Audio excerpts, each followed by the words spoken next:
All right, I want to thank everybody for being here. What we're here to talk about is the impact inflation is having all around our country. As you can see in this chart, 87% of Americans are now concerned about inflation. And when you look at these numbers, 52% increase in gas prices, 11% increase in milk, 16% increase in bacon, eggs up 6%, used cars up 45%, utilities up 6%.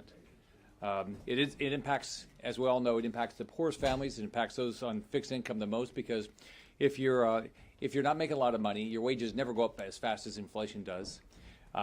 We've been hearing stories all across the state of Florida. I'll talk about one family from a small town in Florida, mother of four. She said she used to be able to go to the grocery store about once a month, and she knew exactly what things were going to cost. She'd spend about $200 a month on meat to feed her four children, and now she can't do it. So she has to make a choice. She has to get to work. She has to drive her car, so she's worried about gas prices. And she's worried about food prices. So she's got to start making choices. And what we're seeing is Americans are having to make those tough choices because of Democrat spending. Democrat spending causes high inflation. It always has. Reckless government spending always causes high inflation. I grew up in a poor family. I watched my mom struggle to put food on the table. She would take in ironing, and whatever money she would make, either my older brother and I would go to the grocery store, but we had to be very careful what things cost because we had a limited amount of money and things were constantly changing. So she said, look, this is all we had. We had to figure out exactly what things were going to cost. We had to know exactly what the taxes were going to be so we could make sure we lived within our means. And that's what Americans are trying to do all the time. But reckless spending, government spending, always has caused inflation. We're up to, what, almost $30 trillion worth of debt. We already this year spent $1.9 trillion, the Democrats did, in spending. They have another plan to spend at least $5.5 trillion more. This is going to cause more and more inflation, but it's like the Democrats want to say, we don't care about that. This is our time to get our liberal wish list done, and we're going to do it as quickly as we can, and we're not worried, the Democrats are not worried about the inflation on American families. All of us have different ideas of how we've got to get this under control. I've got a bill called the Federal Debt Emergency Control Act, which would require a 2/3 vote by the Senate on any bill that is going to increase deficit spending. So I dealt with this as governor. I was governor for 8 years. We paid off a third of our state debt. We cut taxes. We grew our economy, and that's how we were able to spend the money we did for the things we cared about. Also have a proposed rule, Senate rule, that would require a inflation impact statement by all committee reports. So we know if some bill comes out, then we're going to let people know exactly what's going to impact, how it's going to impact inflation. So we've got to get this spending under control. It's a way we're going to get inflation under control, and if we don't, it's going to have a dramatic impact on families all across our country. Thank you. I'll turn it over to Senator Young. Well, thank you all for being here. The Democrats are engaged in a reckless, multi-trillion-dollar spending spree. They passed the $1.9 trillion. First, it was branded a COVID bill. Then, when it was apparent that the states and localities had most of the COVID monies they needed, it was restyled as a stimulus bill as we opened up our economy, and we're already enjoying robust economic growth. We have not seen the level of price increases on account of that legislation passing on this order of magnitude since 2008. And now there's a $3.5 trillion piece of legislation in the pipeline, and it will fund not productive investments in things like productive infrastructure and training and education that actually lead to prices and wages stabilizing over a period of time. But instead, there are priorities like the Civilian Climate Corps, priorities like electric vehicle rebates, things that frankly don't resonate across the heartland very much. Now, I know President Biden has assured us that this bout of inflation, as we undergo this massive fiscal experiment, is going to be temporary. That's easy for the president to say. He doesn't have to gas up his car.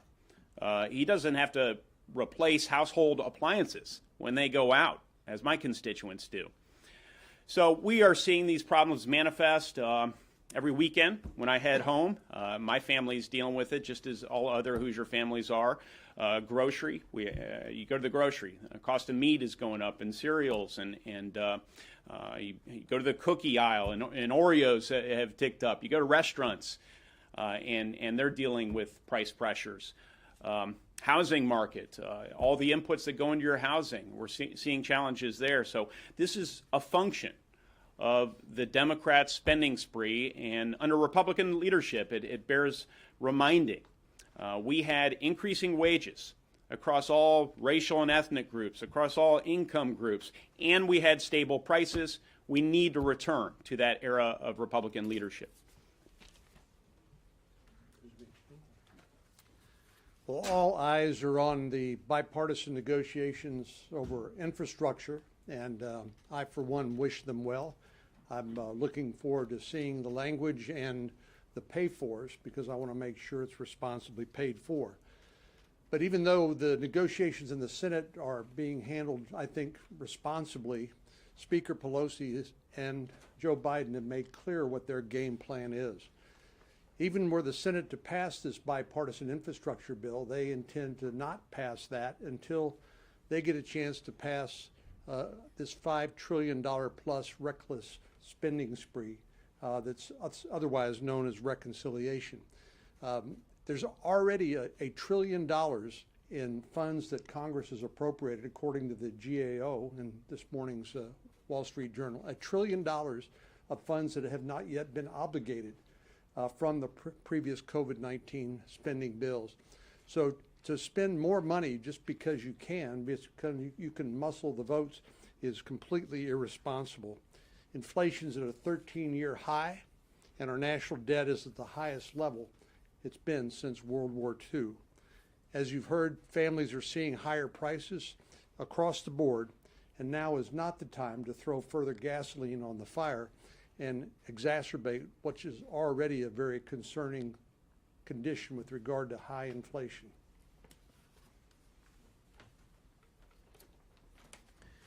Look, for far too long, we've had out-of-control federal spending. Congress has been appropriating and spending money that it simply does not have. We've been concerned about this for a long time, about how it might affect future generations. But we've ratcheted up the rate of spending so high right now that these effects are not just things that are going to be felt by future generations. We're feeling them right now. They're here. They are at our shores. They're affecting people. Every single day, it's getting more expensive to fill cupboards, to fill gas tanks, and to fill bellies. And every day, it's getting harder and more expensive to drive to go to work, to go to the doctor, or to take your kids to school. It's getting harder to buy a house. It's getting harder to do everything that the American people need. See, one of the problems we've got is that there's this disconnect between what people in Washington, D.C. want to do, spending money that they don't have, and who benefits from that and who gets hurt. You see, people who vote for that sort of spending might get some praise, at least for the short term, while they vote to spend that. They'll probably get praise by those who want more government spending. They'll get praise by those selected interests who might benefit from the appropriation of the day. But it really goes much further than that. You see, because there are basically three categories of Americans who are affected in different ways by really reckless, obscenely extreme spending like what we've got going on right now. At the very top of the economic ladder, you've got a small handful who are sufficiently wealthy and well-connected and anticipating the way the government's going to spend. They might actually get more wealthy off of spending $4 trillion at a time. Then you've got another category, also a very small category, of well-to-do Americans who might be affected by it, but they won't notice it much. It won't put much of a dent in their day-to-day lifestyle and their standard of living, because they're not living paycheck to paycheck. They've got enough savings, enough resources, so that these differences in prices from one year or 1 month to the next won't make a big difference. What about everyone else? What about the vast majority of Americans who are either poor or middle class, many of whom are living paycheck to paycheck? When those things go up, they can't buy those things. There is no other place for them to turn at that moment. That's what we do when we spend in $4 trillion increments at a time when we don't have that money. And so look, it's not the government that goes hungry at the end of the month. It's not the government that has to economize by choosing to forego traveling to a family reunion that's long overdue. It's not the government that has to worry about paying rent while also paying for braces. Taxpayers pay this. Families pay this. The American people suffer while a handful of politicians benefit. That's wrong.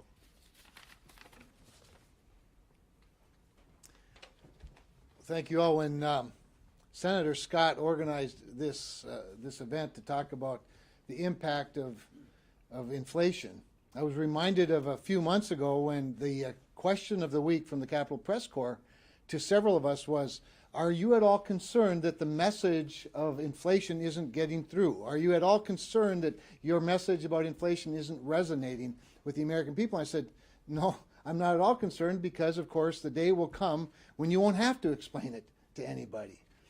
They'll know it when they fill their gas tank, when they go to the grocery store, when they buy lumber, when they go to purchase their new dream home that suddenly is priced out of their league.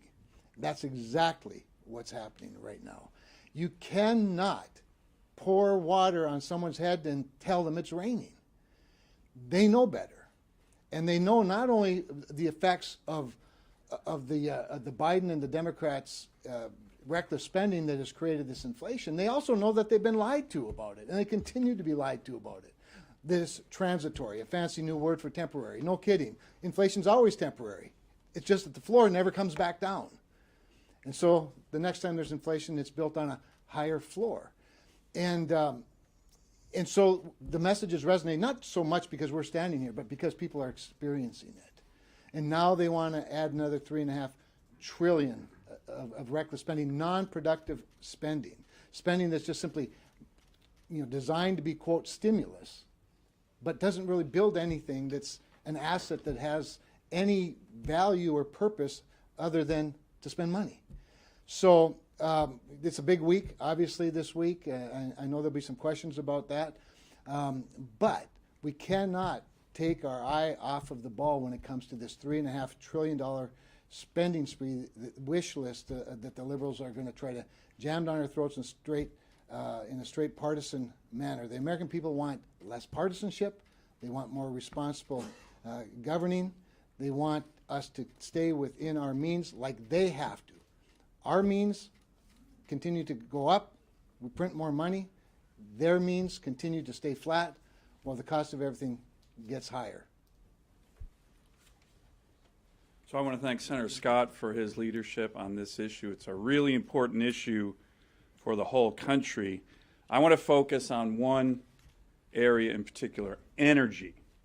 We have seen in the last year a 97-cent increase at the pump for the average American. That is a 44% increase in buying gas. Now, why is that happening?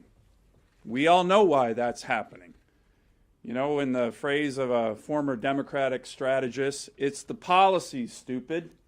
Here's what happens when you undertake policies like the Biden administration has.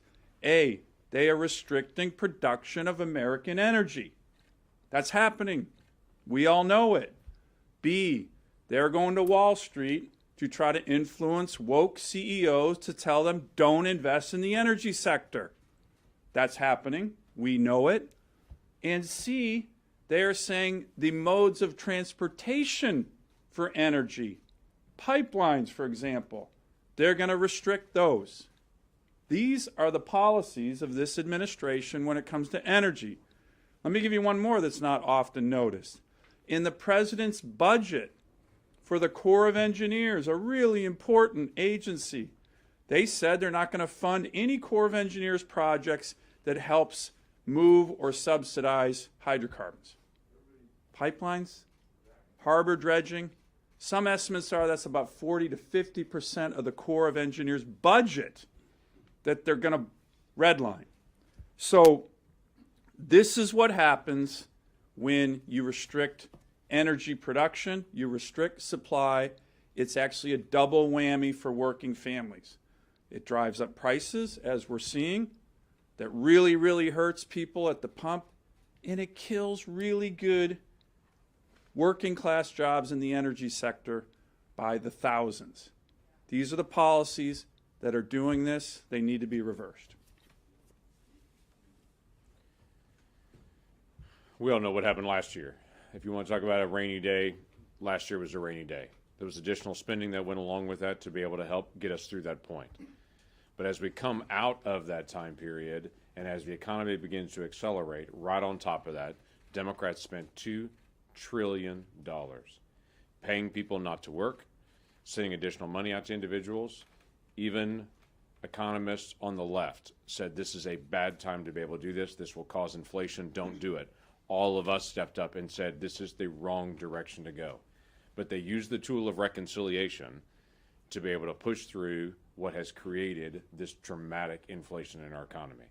We all know the price of lumber, the price of milk, the price of bacon, the price of gas, the price of rentals. Everything continues to be able to go up. That is directly tied to the $2 trillion package that they put forward earlier this year that they called COVID, but was really the inflation package that they passed.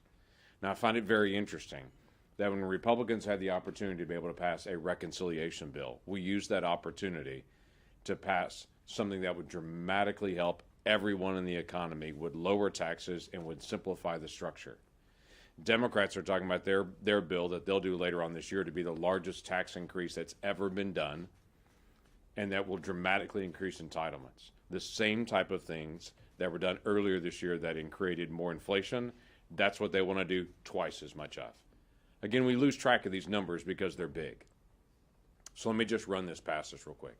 If we were talking about seconds rather than dollars, 1 million seconds is 11.5 weeks. 1 billion seconds is 31.5 years. 1 trillion seconds is 31,688 years. So when they throw around, let's do $3.5 trillion, and then we'll figure out later what we want to use it for, understand the size and the scope of what they're just throwing out there to say we need to quote unquote spend or need to increase in taxes. It's a very big number that I'm afraid Americans are getting acclimated to. Just these big numbers as if they don't have meaning. They do have meaning, and people feel that meaning right now when the price of everything they go to the store to buy suddenly has gone up so dramatically.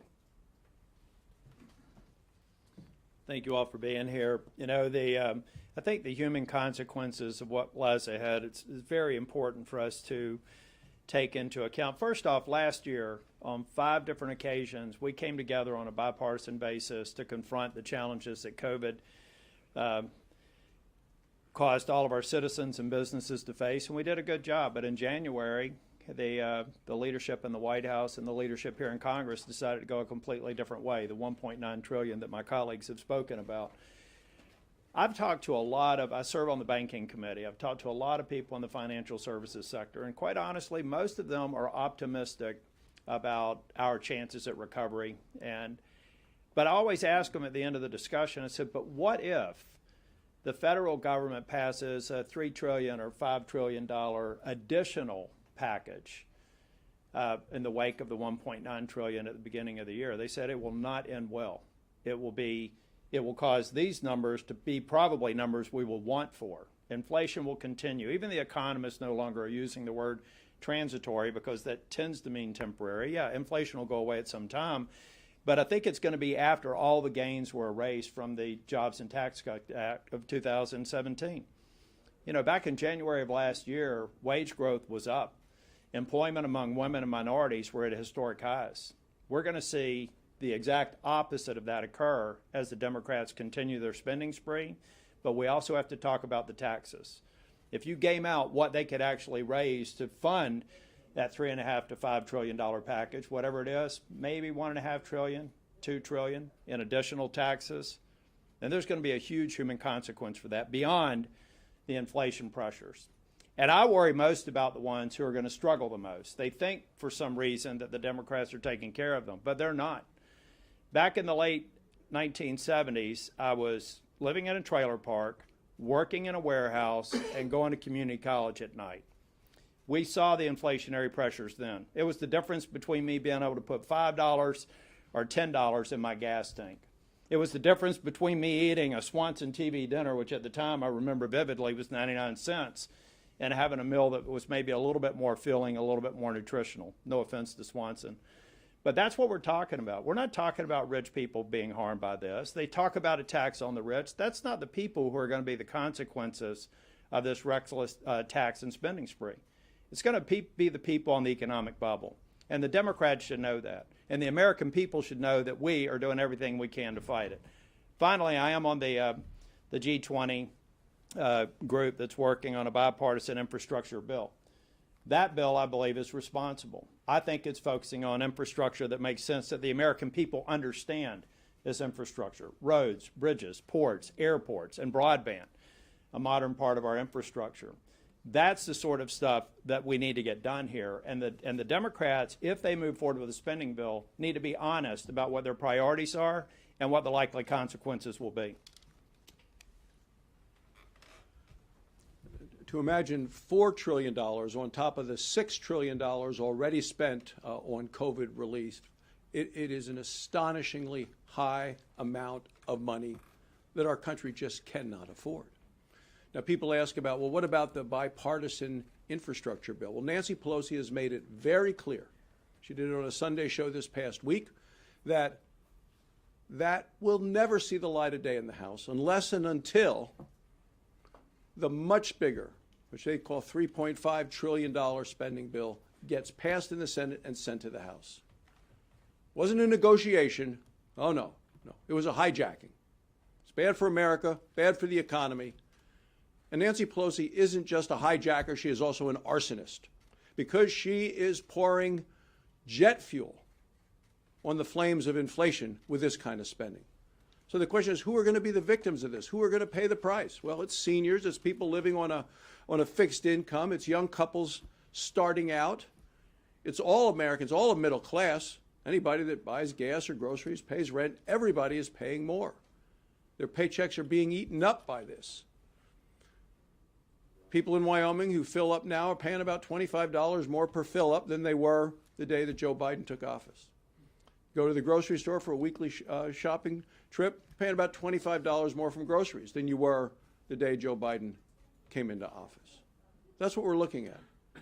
With the Democrats' reckless tax and spending spree, they're taking us back to the days of Jimmy Carter with the misery index, with high inflation hitting all of America. And let it be clear, when we're talking about real inflation, Nancy Pelosi says not a penny for roads, not a penny for bridges, not a penny for ports, not a penny for airports, until you pass the $3.5 trillion monstrosity. Let me be very clear. There is not a Republican in the House or the Senate who is going to vote for or support this kind of a reckless tax and spending spree. Well, of course, Senator Brasso's right. The misery index is going up back home thanks to inflation. Inflation is yet another crisis this White House has created. You know, I just got to say that again, that inflation is yet another crisis this White House has created. They own inflation. You know, if I didn't know better, I would think that the president called a meeting at the White House at the end of January. He invited his advisors in, and he asked them, if you wanted to cause inflation, what would you do? Well, first of all, Mr. President, I'm sure they told him, let's borrow another $2 trillion. Let's start printing money. But if you really want to drive up inflation, let's pay people more to stay at home than to go to work. Mr. President, if you would pay people, a family of four, $108,000 a year, I think you can get people to stay at home and not go to work. You'll create bottlenecks in the supply chains. We'll have less goods. We'll have less people willing to work in the service industry. And Mr. President, that's when inflation happens, when you have too many dollars chasing too few goods and service. Inflation is a great social injustice. Let me say that again. Inflation is a great social injustice, one of the greatest social injustices. Why does this White House want to disproportionately punish senior citizens living on month-to-month Medicare, Social Security type of payments? Why does the president want to punish young, hardworking families, young single moms by driving up inflation? Yes, the White House owns inflation. And now, with their tax, borrow, and spending spree they're going on, they're going to keep keep throwing more and more jet fuel on the fire, driving up inflation more, creating more social injustices. Thank you. So we can answer any questions anybody has. Senator, I have two questions. I'll start with an obvious about the motion to proceed cloture vote today. Are any of you all going to vote for it? I know Senator Tillis plans to, but the rest. I haven't seen the text, so I can't do it. So I'm not going to do it. I support infrastructure, but I haven't seen the text. Yeah, I've not seen any text either, so I don't know what we're moving to. Okay. So is that are you guys no's, or are you going to wait to get briefed today? I need to see text on the no until I see text. Okay. Usually, defaulting to no is a good idea if you don't know what's in a bill. So that said, I did get some information this morning. I saw an outline, some text, asked some tough questions of the negotiators, and I'm comfortable at this point to voting yes on the motion to proceed to the measure, and because I think we need to continue the debate on it. We need to look at opportunities to amend it if it needs amending. But I would put it this way, as a couple of others have. There's a big difference between investing on the demand side of an economy and investing on the supply side of an economy. Roads, bridges, transportation infrastructure that has as its primary purpose the profitability of commerce. It is the movement of goods and services. That investment to the supply side, it actually pushes against inflation. It actually pushes against inflation. And it's wildly popular with the American public. So the pay-fors I've seen are adequate, and the assurances of the type of permitting reform in infrastructure that I've seen are good. I happen to be the ranking member of the Transportation and Infrastructure Subcommittee, so the EPW surface transportation bill that passed unanimously out of committee is the basis for the surface transportation part of this bill. And so while I can't say that I'm going to vote for final passage yet, Leanne, at this point, I think the motion to proceed is appropriate.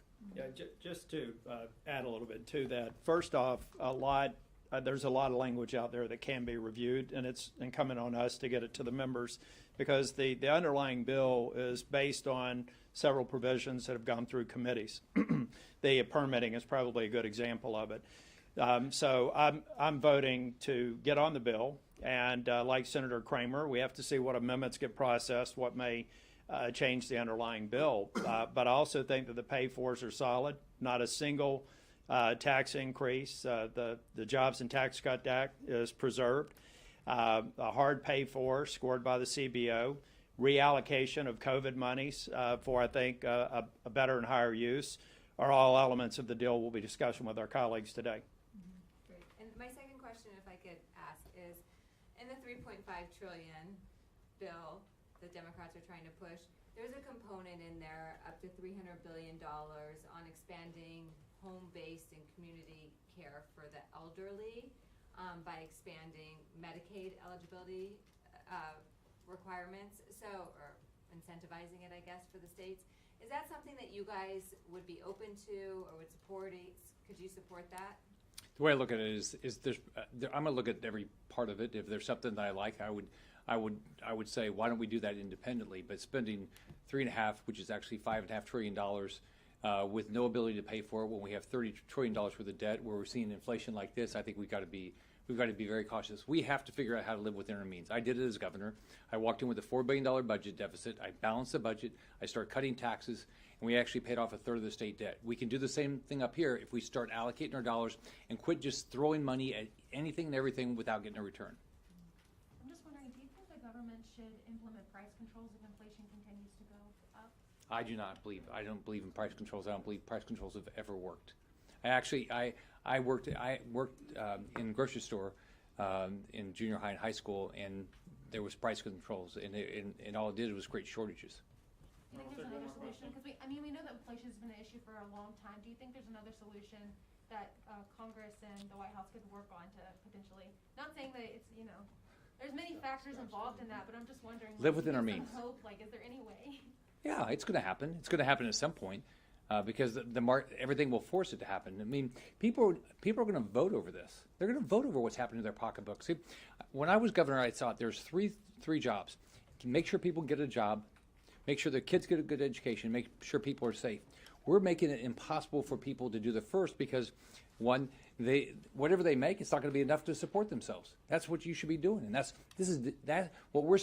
what's going on up here with this Democrat spending is making it very difficult for families, especially the people on fixed income and lower income.